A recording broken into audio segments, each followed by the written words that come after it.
আসসালামু আলাইকুম আরহামাতুল্লাহ। আমরা নামাজের জন্য ছোট সূরা শিখতেছি।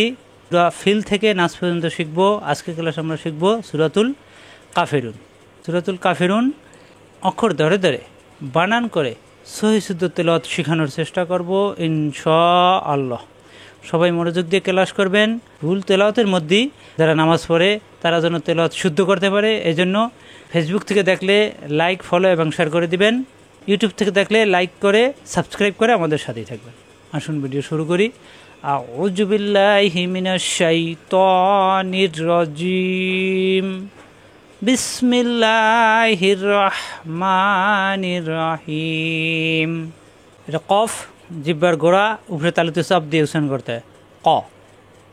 কফেশ কৌ, কফেশ কৌ। কুমিলবে লামের সাথে, সাকিনাল অক্ষর রেখা পড়া যায় না, ডান দিকের অক্ষরে ধরবে। কুমিলবে লামের সাথে কুল কুল। ইয়া খারা যাবর ইয়া মাদের হরফ, উপরে আছে তিন আলিফের সংকেত। খারা যাবর খারাজের উল্টা ফেস, মাদের হরফ এক আলিফ টান। এখানে তিন আলিফের সংকেত আছে, তিন আলিফ টানতে হবে। ইয়া এই মাদের হরফের বাম পাশে লম্বা হামজা আসলে আলিফকে লম্বা হামজা বলা হয়। লম্বা হামজা আসলে মাদের হরফকে তিন আলিফ টানতে হয়, অথবা এই সংকেত দেখলেও তিন আলিফ টানতে হয়। ইয়া আইউ, হামজা যাবর আ মেলবে ইয়ার সাথে আই। ইয়ায় তাসদিদ দুইবার, প্রথম আ মেলবে ইয়ার সাথে আই। ইয়াতে আছে পেশ ইউ, আই ইউ। হা যাবর হা মেলবে লামের সাথে হাল হাল। এ মাঝখানে লাম আলিফ খালি পড়া লাগবে না, হাল। কাপ খাড়া যাবর কা, এক আলিফ টান। হাজের ফি কাফি। রব পেশ রু, রু মেলবে ওর সাথে রু। পেশের বামে অসাকিন মাদের হরফ এক আলিফ টান। রু নুন যাবর না, রু না। এখানে আসছে অক্ষ, অর্থাৎ এখানে আমরা স্টেশন পাইছি থামবো। থামলে তখন এই পেশের বামে অসাকিন মাদের হরফ এক আলিফ টান, মাদে আর দিয়ে তিন আলিফ টান হয়ে যাবে। লাস্টের অক্ষরে মনে মনে সাকিন ধরে। কুল ইয়া আইয়ুহাল কাফিরুন। লামালিফ জবর লা, একই নিয়ম এখানে একই নিয়ম, অর্থাৎ মাদের হরফের বামে লম্বা হামজা আসছে, তিন আলিফ টানতে হবে। লা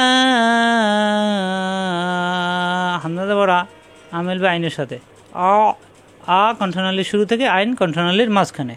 আ মেলবে আইনের সাথে লা। বা পেশ বু, দাল পেশ দু বুদু। মিমালিফ জবর মা লা বা পেশ বু, দাল পেশ দু বুদু। মিমালিফ জবর মা, মাদের হরফ এক আলিফ টান। তা যাবর তা মেলবে আইনের সাথে ত কণ্ঠনালীর মাঝখানে ত। বা পেশ বু, দাল পেশ দু মেলবে ওর সাথে দু। নুন যেমন না, দু না। এখানে আসছে অক্ষ, অর্থাৎ থামার জায়গা, এখানে থামতে হবে। থামলে পেশের বামে অসাকিন মাদের হরফ, মাদে আর দিয়ে তিন আলিফ টান হয়ে যাবে। লাস্টের অক্ষরে মনে মনে সাকিন ধরে দুন। তখন দু মিলবে নুনের সাথে দুন। লা বুদু মা তা'বুদুন। অজাবর লামালি জবর লা, ওই একই নিয়ম, তিন আলিফ টান। ওয়ালা হামজা জবর আ মিলবে নুনের সাথে আন। এখানে আসছে নুন সাকিন, নুন সাকিনের পরে আসছে তা, ইকফার হরফ অনিশ্চয়ের মতো গুণ্য হবে। আং তাপ্পেশ তু মেলবে মেমের সাথে তুম। ওলা আং তুম। আইন খারা যাবর আ কণ্ঠনালীর মাঝখানে চাপ দিয়ে আ, মাদের হরফ এক আলিফ টান। বাজের বি, দাল পেশ দু মেলবে ওর সাথে দু। নুন যাবর না, দু না। পেশের বামে অসাকিন মাদের হরফ এক আলিফ টান। আবেদুনা। মিমালিফ জবর মা, মাদের হরফ এক আলিফ টান। এখানে সংকেত আছে তিন আলিফ টান হবে। বামে আসছে লম্বা হামজা মা, মাদের হরফের বাম পাশে লম্বা হামজা আসলে মাদের হরফকে তিন আলিফ টানতে হয়। মা হামজা জবর আ মিলবে আইনের সাথে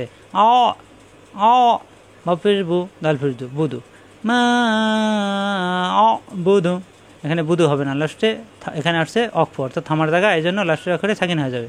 তাহলে এই বু মেলবে দালের সাথে বুদে, দালে সাকিন কলকলা হয়ে যাবে। কপ ত বা জিম দাল ফার্স্ট অক্ষরে সাকিন থাকলে ধাক্কা হয়, অর্থাৎ কলকলা হয়, কলকলা হরফ ধাক্কা দিয়ে পড়তে হয়। তাহলে দালে সাকিন তখন কলকলা হয়ে যাবে, মনে মনে সাকিন তাহলে এটা দালে সাকিন কলকলা হয়ে যাবে। বুদে বুদে, বু মেলবে দালের সাথে বুদে। ওয়ালা আনতুম আবিদুনা মা আ'বুদু মজা বড় লাম আলিফ জবর লা ও একই নিয়ম 3 আলিফ টান হামজা জবর আ নুন আলিফ জবর না এখানে নুন আলিফ জবর না হওয়ার কথা কিন্তু হবে না কারণ এখানে আসছে আলিফ জাদা যদি নাও আসে লম্বা হামজার বাম পাশে যদি এই না শব্দটা আসে অর্থাৎ নুন আলিফ জবর না এরকম যদি আসে তাহলে এখানে এক আলিফ টান হবে না কারণ আনা কোরআনুল কারিমে টানা যাবে এরকম শব্দ আছে 4টা আনা বা আনা বু আনা মিলা আনাসিয়া এরকম আনা বা থাকলে আনা টানা যায় আনার পরে বু থাকলে টানা যায় আনার পরে সিয়া থাকলে টানা যায় আনার পরে মিলা থাকলে টানা যায় এখানে যেহেতু নাই এই আনা শব্দ টানা যাবে না আর আলিফ জাদা থাকলে তো আলিফ জাদা লেখায় থাকে পড়া যায় না ওয়ালা আনা আইন আলিফ যাওয়া মাদের হার পাকালিফ টান কন্ট্রোলিতে চাপ দিয়ে বাজের বি দাল দুই ফেস দুন বি দুন এখানে আসছে তানবিনের পরে আসছে মিম এই জন্য এই তানবিনের পরের মিমকে তাজদিদ দ্বারে গুণ্য করে মিলে পড়তে হবে এর পাথে এক বিশেষে এই মিম তাজদিদুল অক্ষর মিমের সাথে মিলবে দু মিলবে মিমের সাথে দুম মিম আলিফ জবর মা আবিদুম মা ওয়ালা আনা আবিদুম মা আইন জবর বা জবর বা মিলবে দালের সাথে বাত আবাত তাপেশ তু মিলবে মিমের সাথে তুম এখানে আসছে তাজদিদ অর্থাৎ সাকিন তাজদিদ যদি এরকম পাশাপাশি থাকে অন্য কোনো নিয়ম না থাকলেও সাকিন তাজদিদ পাশাপাশি থাকলে সাকিনের অক্ষর পড়া যাবে না পড়তে হবে তাজদিদের অক্ষর তাহলে এই দাল লেখায় থাকবে পড়া যাবে না তাহলে বাজাবর বা মিলবে এই তায়ের সাথে আবাত পরে তাই আছে পেশ তু মিলবে মিমের সাথে তুম বাত তুম এই দাল লেখায় থাকবে পড়া যাবে না আবাত তুম ওয়ালা আনা আবিদুম মা আবাদতুম ওয়ালা একই নিয়ম ওয়ালা আং নুন সাকিনের পরে আসছে তা ইকফা গুণা অনিশার মধ্যে গুণা হবে ওয়ালা আং তুম তাপেশ তুম মিলবে সাথে তুম আং তুম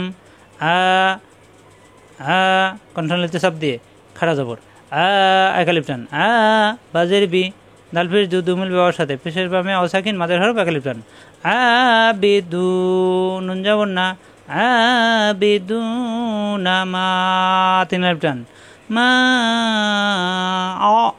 হামজা জবর মিলবে আইনের সাথে বাপের বু দাল ফেস বুদু এখানে অক্ষ করলে এই দালে সাকিন হয় মনে সাকিন হলে বু মিলবে দালের সাথে বুদে তখন ধাক্কা হয়ে যাবে এখানে সাকিন দিলে দালে সাকিন কলকল হয়ে যাবে মা বুদে ওয়ালা আনতুম আবিদুনা মা আ'বুদু লামজা বললা কাপিস কুম মিলবে মিমের সাথে কুম লাকুম দালদের দি মিলবে এর সাথে জের বা মিয়া সাকিন মাদের হরফ একালিফ টান দি নুন পেশ নু দিনু কাপিস কুম মিলবে মিমের সাথে কুম দিনুকুম হজাবরা লামজিল্লি হজাবরা লামজিল্লি ইয়া জাবরিয়া অলিয়া দালদের দি মিলবে ইয়ার সাথে দি নুন জিন্নি দিনি এখানে অক্ষ হবে অক্ষ হলে এই দি মিলবে নুনের সাথে অর্থাৎ জেরের বামে ইয়া সাকিন মাদের হরফ মাদের আদি 3 আলিফ টানা হয়ে যাবে লাস্টের অক্ষরে মনে সাকিন ধরে লাকুম দিনুকুম অলিয়া দিন আরেকবার পড়ি কুল ইয়া আইয়ুহাল কাফিরুন লা আ'বুদু মা তা'বুদুন ওয়ালা আনতুম আবিদুনা মা আ'বুদু ওয়ালা আনা আবিদুম মা আবাদতুম ওয়ালা আনতুম আবিদুনা মা আ'বুদু লাকুম দিনুকুম ওয়ালিয়া দিন। আশা করি বুঝতে পারছেন। বারবার প্র্যাকটিস করলে ইনশাআল্লাহ সহিশুদ্ধ হয়ে যাবে, এরপরে মুখস্থ করে নেবেন। আজ এ পর্যন্তই। আসসালামু আলাইকুম ওয়া রাহমাতুল্লাহ।